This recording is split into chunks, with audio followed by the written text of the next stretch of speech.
Just waiting for some more people to get on here. Just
all right. I'm gonna wait like one more minute and then we'll get into it.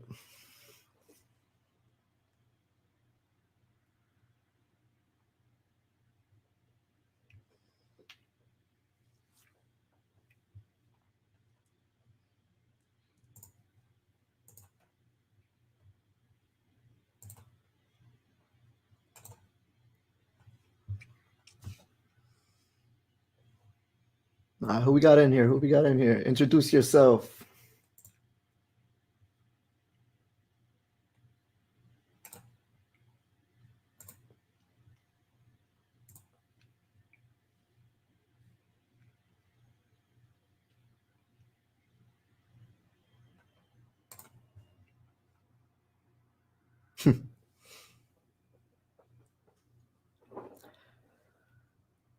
All right, what is going on, Future Focus family? My name is George, and I make videos to help you make money investing. And today, we got a lot to talk about. We're going to talk about cryptocurrency, specifically the flippening, because we are very close to making that happen.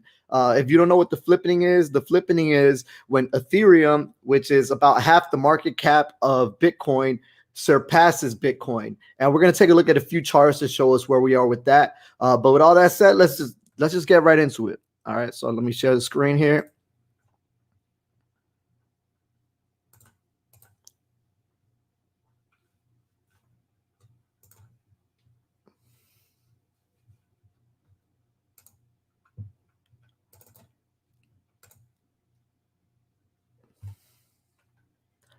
All right, so what we have here is the coin market cap. This is the biggest market caps for cryptocurrency currently. As of right now, Bitcoin is still number one, as you can see. They have a market cap of $667 billion, which is pretty high, but slowly creeping up on them is at number two, Ethereum. Now, at this point, Ethereum can a little more than double, and it will, be tied with Bitcoin.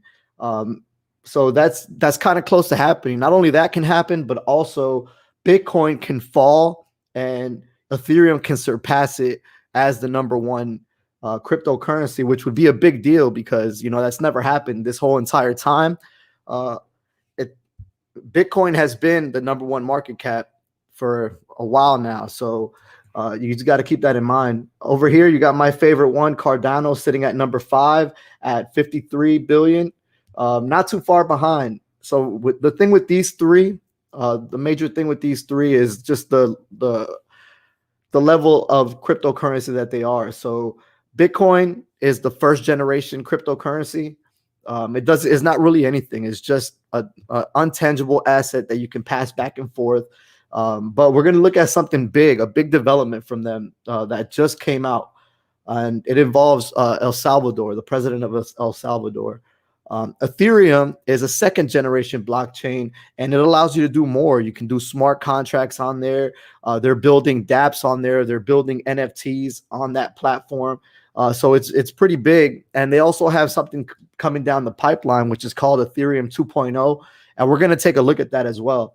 But Cardano, they're slower. They're the slow mouse. But eventually, the goal is that they'll win the race because they are developing a lot on that platform. They have a big community of developers and scholars and engineers that are all helping them out. And I think that Cardano, out of all of these, has the most to go. Another one that's kind of like Cardano is Polkadot, which is over here sitting on the number 9.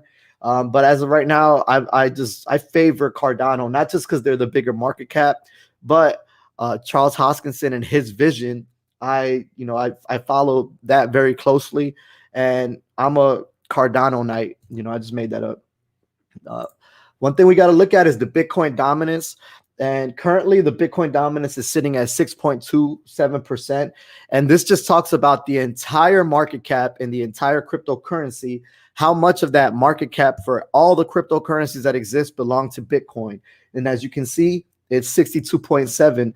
But a neat thing on here is that this chart lets you take out Ethereum out of the mix.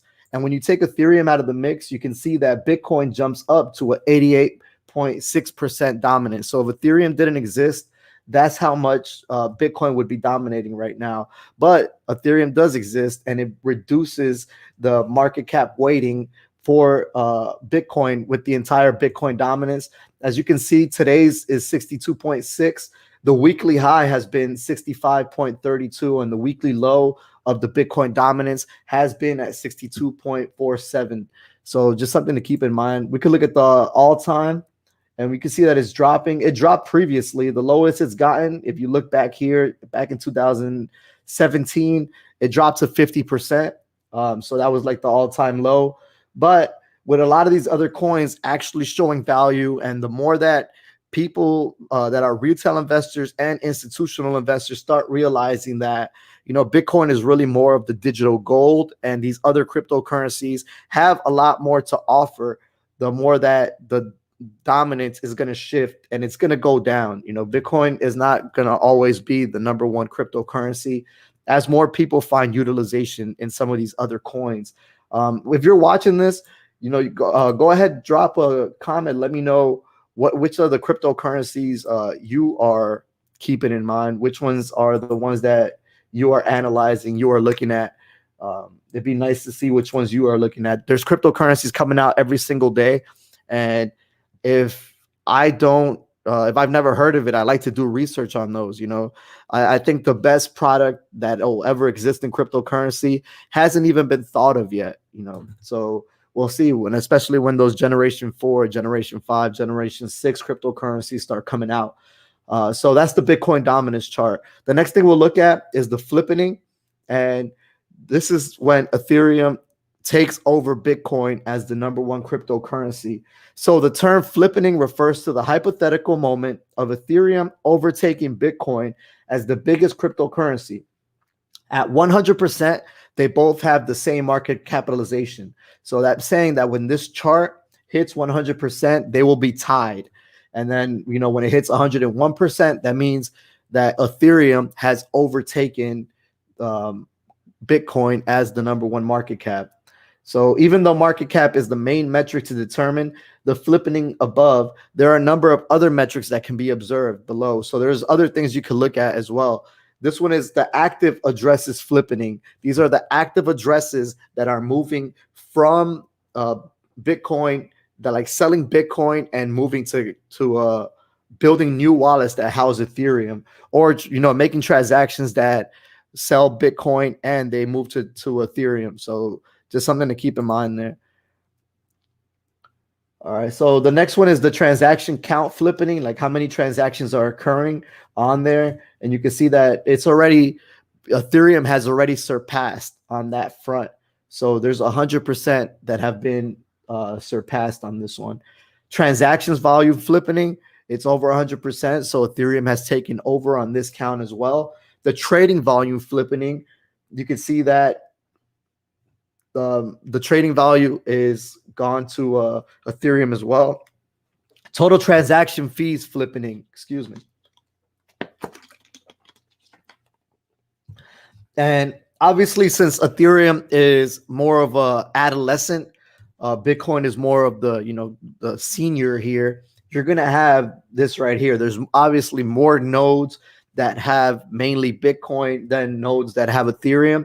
But as this moves up 45.8%, simultaneously, this is going to move as well, because that means a lot of these people that have Bitcoin nodes are transitioning to Ethereum nodes.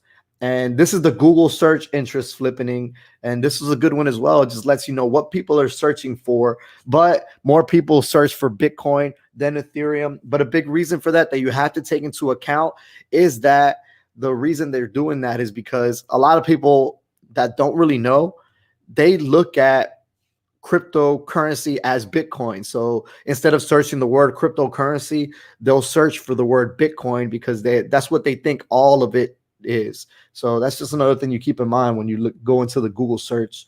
So what do these metrics show? Active addresses are the number of unique addresses that send or receive a transaction in a given week. That was this one right here. The active addresses, Flippening. And you got to look at it, man. It's getting really close up there. So why is this happening? All right. So that's one thing we got to take into account. Why is this even occurring? Why is this all happening at all?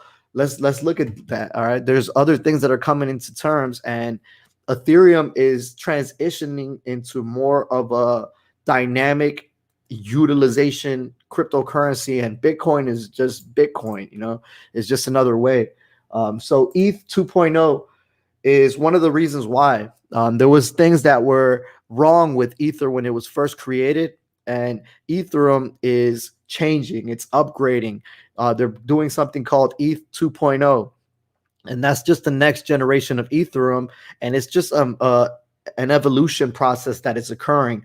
So during this process, they're going to fix issues like scaling, how big Ethereum can scale, and they're also going to change different dynamics and different issues that are occurring with things that are happening. So, for example, the transaction fees are really high on Ethereum. So you need to take that into account.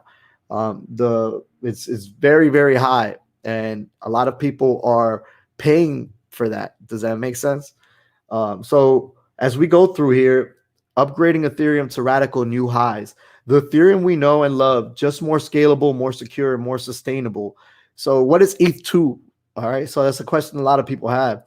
ETH 2 refers to a set of interconnected upgrades that will make Ethereum more scalable, more secure, and more sustainable. These upgrades are built by multiple teams from across the Ethereum ecosystem, and there are a lot of people that are working on these. If you are a dApp user or ETH holder, and dApp are decentralized applications, for those who don't know, you don't need to do anything. If you're a developer and want to start staking, there are ways you can get involved. So to bring, this is the vision of ETH 2.0, to bring Ethereum to the mainstream and to serve all of humanity. We want to make Ethereum more scalable, more secure, and more sustainable. So by more scalable, Ethereum needs to support thousands of transactions per second to make applications faster and cheaper to use. Like we talked about, the fees are extremely high. However, right now, currently today, the fees are actually a lot lower. So you guys should take a look at that. If you're going to make any transactions on Ethereum, right now would be a time to do it. Some of these transactions were costing like double and triple last week, and this week they have kind of reduced. So that'd be another thing to look at.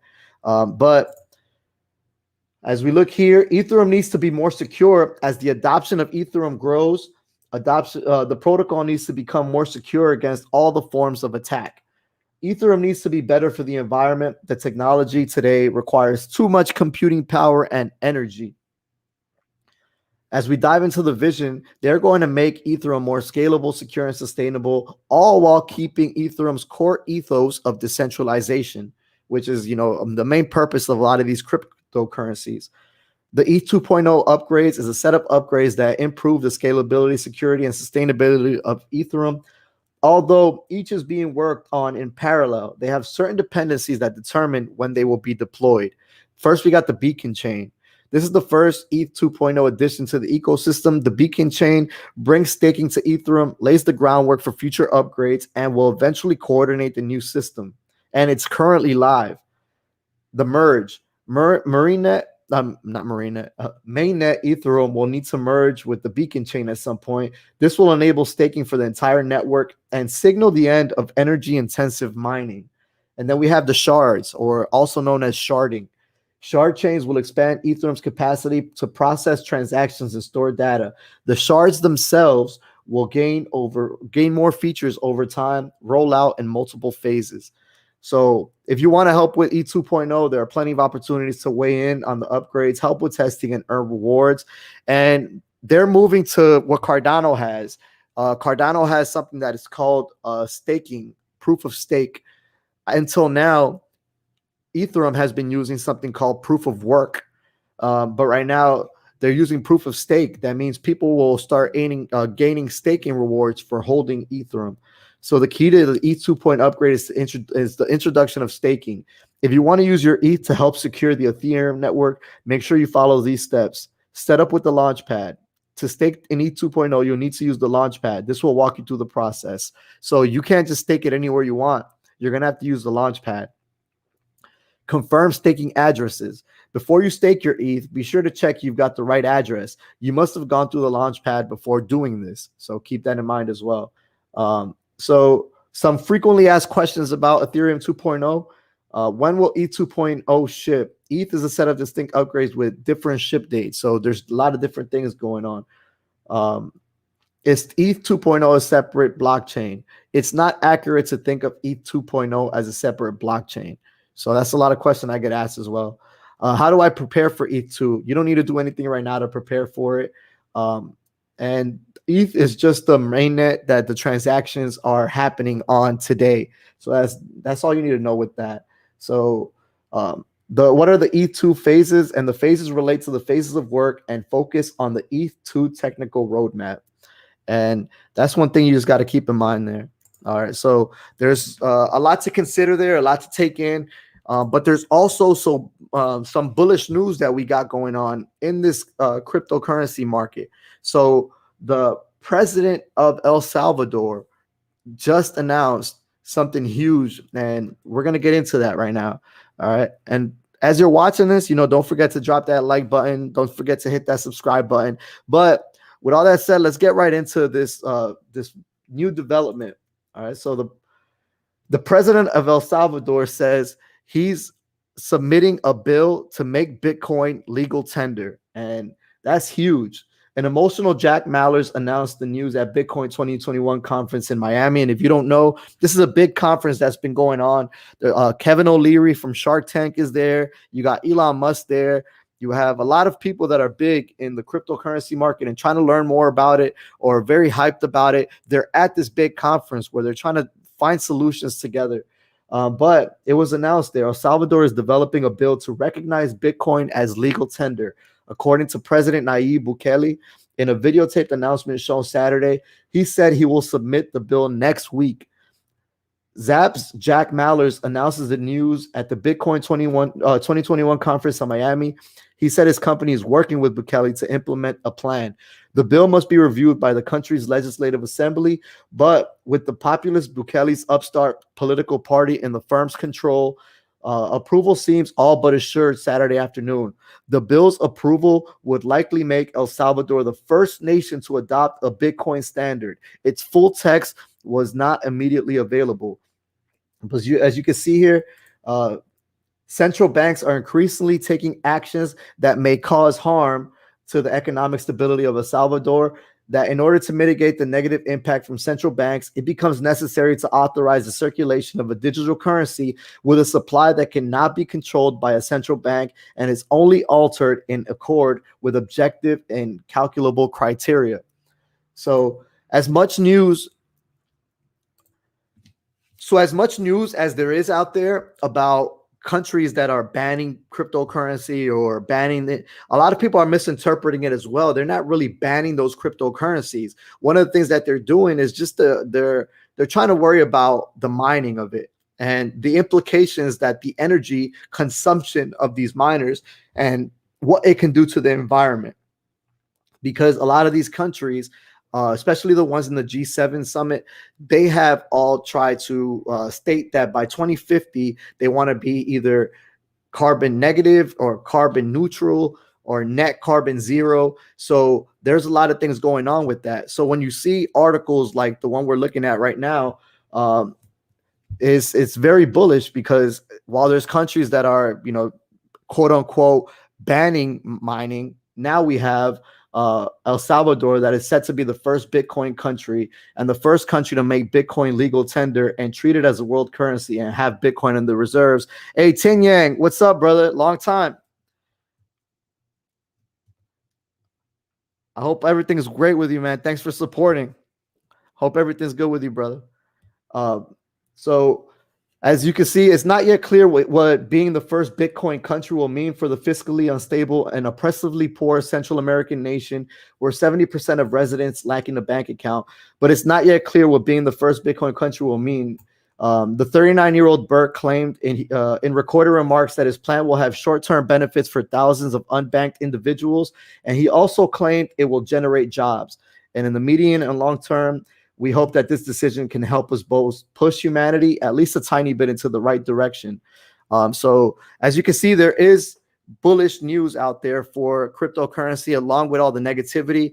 And when you have people like Elon Musk out there, or people that talk about the Federal Reserve coming out with their own cryptocurrency and how that's negative for the market, I don't think that's negative for the market at all. I think things like that are actually bullish for the market, because the Fed transitioning to a digital coin just lets you know how much of a value something like that is. The only difference is that you have to take into account is that the Fed coin is not going to be a cryptocurrency or a decentralized coin. Obviously, any Federal Reserve coin, like the one that mirrors the yuan in China, these coins are all centralized, so they're going to be controlled. Some of the things that they talk about in these like the things that I've read on these coins are that, for example, if a stimulus were to happen, if they were to give you a stimulus coin and put it into your digital wallet, there would be a time limit on that. So a lot of people wouldn't be able to take that and put it into savings because it would expire at a certain point. So it forces these people to go out and actually spend that money and put it back into the economy.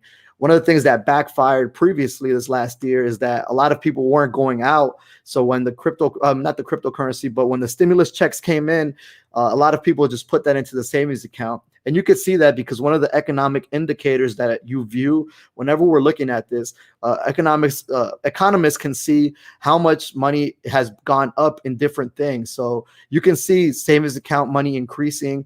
You can see different things like, the price of rice increasing or the price of coffee increasing. And that has to do with inflation. But you can also see the price of money sitting inside of brokerages on the sideline, not invested. You can see those numbers. And you could also see the numbers of money in savings accounts. And you can see the amount of debt. So a lot of debt got paid off this year, but also a lot of money that was received in those stimulus checks got put into savings accounts.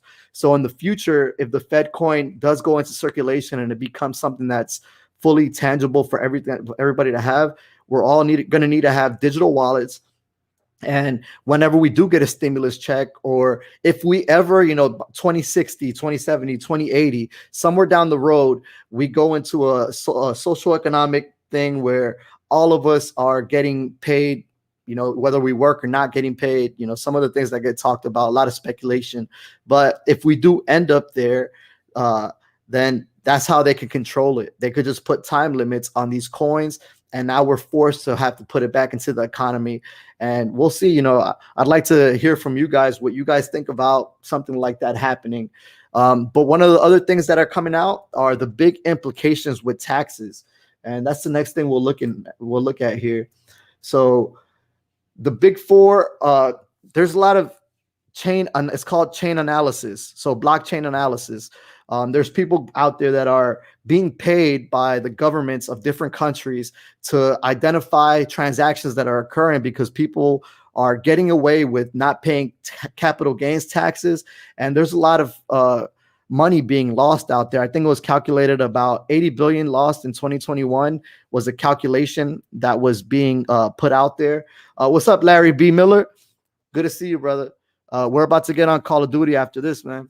But the blockchain technology that the I think it was 875 billion or something around those lines that President Biden has stated he's going to put into the IRS to hire a bunch of new people. And then they're also doing grants and prizes and things like that for people that can help with some chain analysis to try to track transactions and try to find these people who are avoiding paying taxes because they're keeping their money in cryptocurrency, and they're selling and buying and selling and buying, making a lot of capital gains, but they obviously didn't report it on their 2020 taxes this year.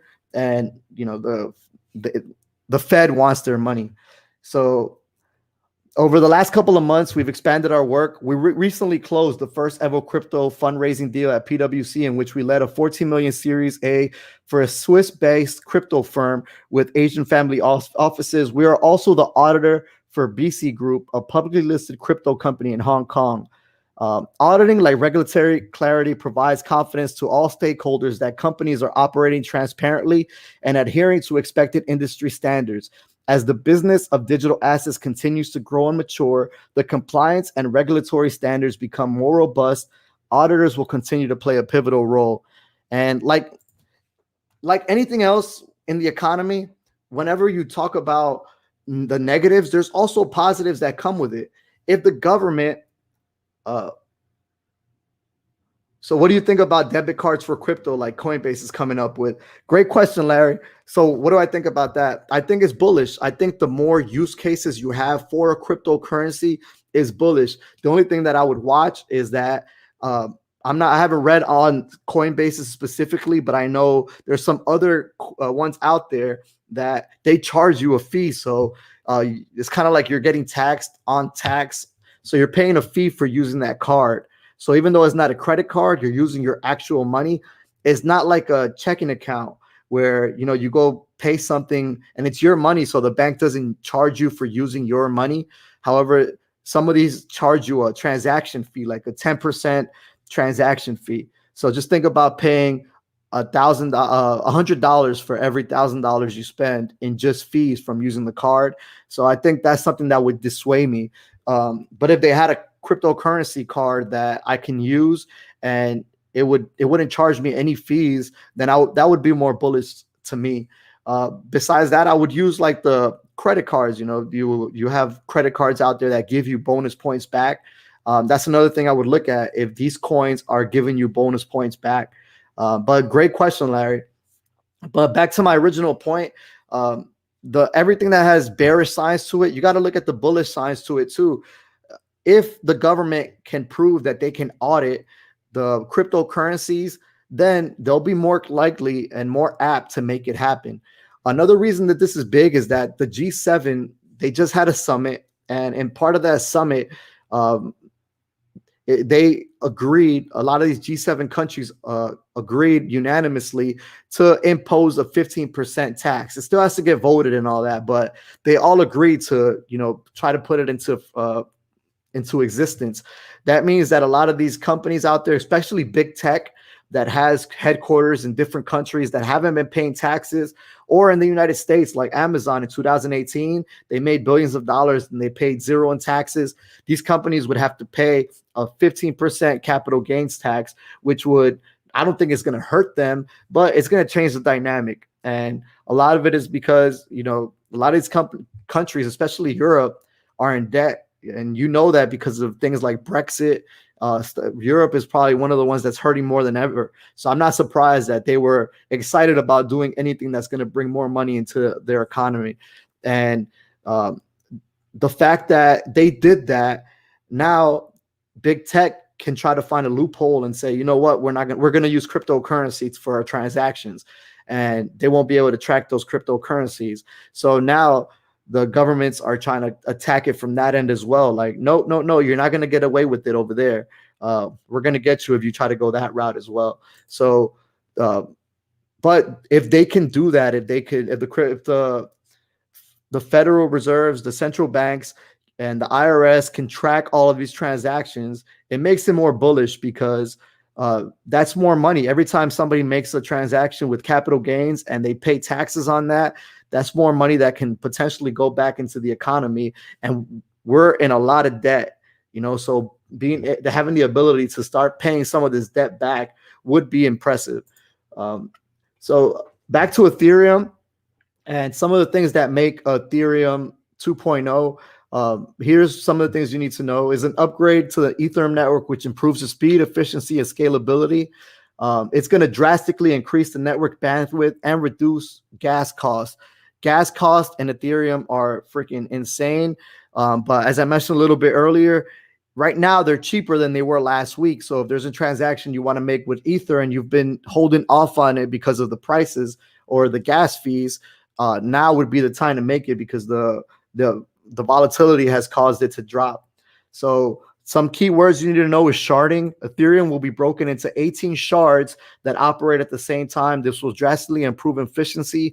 And staking, again, we're moving into something that Cardano has, which is proof of stake. So what is the current state of it? As of for August 2020, the final testnet of Ethereum 2.0, Mandala has been deployed. And this is the phases. So phase 1 is the basic sharding. Phase 2, EVM state transition. Phase 3 is the light client state protocol, and so on and so forth. But ultimately, moving to Ethereum 2.0 is where we're trying to move to. And we'll just look at the Flippening index again. This is something to keep in mind. When, I'm not saying if, when Ethereum surpasses Bitcoin as the #1 cryptocurrency, just stand by. I'm very bullish about that. And that's one of the factors that can drive the price of Ethereum all the way to 25,000, 30,000 as we see the price of Bitcoin drop. So keep that in mind. All right. So lastly, the last thing I'll leave you with Ethereum is that they're also, with this ETH 2.0, there's a protocol that they're going to put into place that's going to make it deflationary. So the amount, every time there's a transaction, there'll be like 10% of the Ethereum in that transaction burned. And though this is going to add a deflationary mechanism to it. So where Bitcoin stands at 18 million, there'll never be more than 18 million Bitcoin.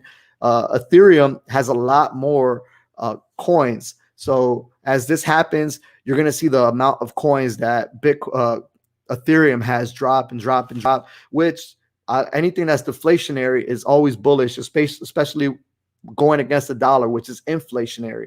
So just something to keep in mind. But we'll leave it at that. We did 33 minutes. Not bad.